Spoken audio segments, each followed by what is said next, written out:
नमस्कार दोस्तों, आपका स्वागत है मेरे YouTube चैनल पर। दोस्तों मेरा नाम केशव होने जा रहा है। दोस्तों मैंने एक वीडियो अपलोड किया था जिसमें मैंने कहा था कि महाराणा प्रताप को हल्दी घाटी के युद्ध के अंदर 7 गहरे घाव लगे थे, जिनमें एक बंदूक की गोली लगी थी और 3 तलवार से और 3 भाले से गहरे घाव लगे थे। दोस्तों जब मैंने कहा कि महाराणा प्रताप को हल्दी घाटी के युद्ध के अंदर एक बंदूक की गोली लगी थी तो बहुत से लोगों को विश्वास ही नहीं हुआ। क्यों? क्योंकि उन लोगों का मानना है, जिन लोगों ने कमेंट करके कहा कि महाराणा प्रताप को हल्दी घाटी के युद्ध के अंदर एक बंदूक की गोली नहीं लगी, जिन लोगों ने कमेंट किया मुझे, उनको ये लगता है कि उस समय में बंदूकों का उपयोग नहीं किया जाता था, क्योंकि उस जमाने में बंदूकों का आविष्कार ही नहीं हुआ था। लेकिन दोस्तों बंदूक का आविष्कार बहुत पहले ही हो चुका था और बाबर ने भी दोस्तों बंदूकों का उपयोग किया था, रानी दुर्गावती ने भी बंदूकों का उपयोग किया था, अकबर ने भी बंदूकों का उपयोग किया था। दोस्तों जिन लोगों ने ये उपयोग किया था उसके बारे में आपको मैं बताने वाला हूँ दोस्तों आज की इस वीडियो में। दोस्तों सबसे पहले हम बाबर की बात करते हैं। दोस्तों बाबर ने भारत पर 5 बार आक्रमण किया था। दोस्तों बाबर का जो पहला आक्रमण था वो 1915 में बाजोड़ पर हुआ था। दोस्तों इसी युद्ध के अंदर दोस्तों बाबर ने पहली बार भारत की भूमि पर तोपों का और बंदूकों का उपयोग करना शुरू कर दिया था दोस्तों। और दोस्तों एक मैं आपको बाबरनामा का जो एक स्क्रीनशॉट है दोस्तों बता रहा हूँ, इसकी कॉपी का जो अनुवाद है बाबरनामा का, उसका मैं स्क्रीनशॉट आपको बता रहा हूँ किताब का दोस्तों, जिसमें लिखा है कि उस्ताद कुली ने 5 आदमियों को बंदूक से मारा। दोस्तों यानी कि बंदूकों का उपयोग करना जो है बाबर ने शुरू कर दिया था और वो बाबरनामा के अंदर ही लिखा हुआ है दोस्तों। इसके आगे मैं आपको बहुत सारे प्रमाण दूंगा दोस्तों, आगे आप वीडियो देखते जाइए, मेरे साथ में रहिए दोस्तों आप।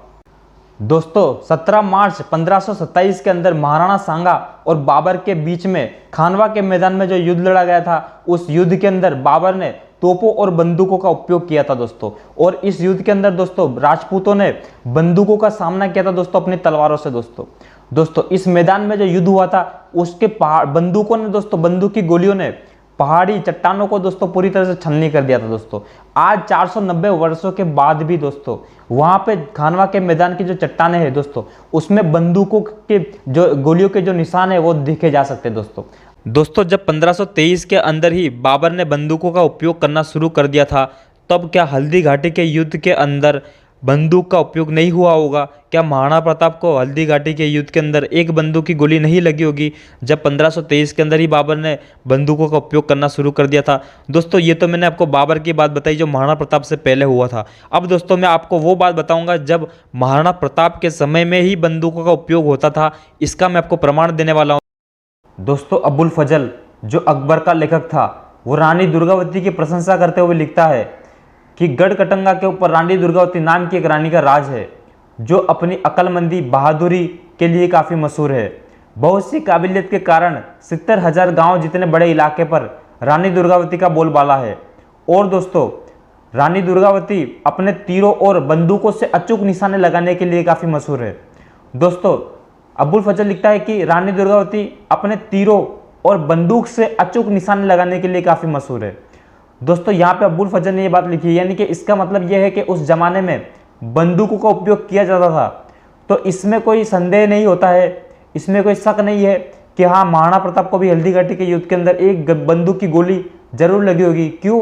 क्योंकि उस जमाने में बंदूक का उपयोग किया जाता था। अबुल फजल जो अकबर का एक चाटुकार लेखक था, इसके बावजूद भी दोस्तों वो राजपूतों की प्रशंसा करते हुए नहीं थकता था। दोस्तों उसने जितनी प्रशंसा रानी दुर्गावती की है, उतनी ही प्रशंसा दोस्तों उसने उनके वीर पुत्र नारायण के बारे में भी की है। दोस्तों उनकी प्रशंसा करते हुए दोस्तों अबुल फजल लिखता है कि मुगल फौज को तीरों और बंदूकों से लेकर खंजर और तलवारों से होने वाले हमलों से बचकर संकरा रास्ता पार करना पड़ता था। रानी के बेटे वीर शाह ने बड़ी बहादुरी से बर्ताव किया। दोस्तों ये बातें लिखता है अबुल फजल। दोस्तों जो हमारा जो शत्रु था दोस्तों अबुल फजल, वो भी हमारी इतनी प्रशंसा किया करता था। अब दोस्तों जो विकृत मानसिकता के लोग जो लोग हैं और मंद बुद्धि के जो लोग हैं, वो भी इस बात को ध्यान से सुन ले और समझ ले। तो अकबर जो है वो अपनी तोपों का उपयोग करता था और चित्तौड़गढ़ दुर्ग के ऊपर निशाना साधता था। इसी कारण से 23 फरवरी की रात को जयमल राठौड़ ने अपने 1000 में की शिला बख्तर को पहने हुए थे और दुर्ग की मरम्मत करवा रहे थे। 1000 में की शिला दोस्तों पहन के रखा था जयमल राठौड़ ने। 1000 में की शिला इसलिए कहा गया है कि उनके जो कवच जो था वो 1000 किलो का था, इसीलिए उसे 1000 में की शिला कहा गया है। दोस्तों जब वो ये 1000 में की शिला जब उन्होंने पहन के रखा था, तब अकबर ने एक टीले पर खड़े होकर देखा कि ये जो पहन के रखा 1000 में की सिला, ये जरूर कोई विशेष व्यक्ति है। जब उसने ये देखा कि ये विशेष व्यक्ति है तो उसने अपनी संग्राम नामक बंदूक का उपयोग किया और उसने निशाना साधा। और जब ये निशाना साधा तो जयमल राठौड़ की जो है पैर पे ये बंदूक लगी और उसका अकबर का निशाना सही लग गया और जो जयमल राठौड़ जो है घायल हो गए। दोस्तों ये भी एक प्रमाण है जिससे अब साबित होता है कि हाँ, अकबर के समय में भी बंदूक की गोलियों का उपयोग किया जाता था।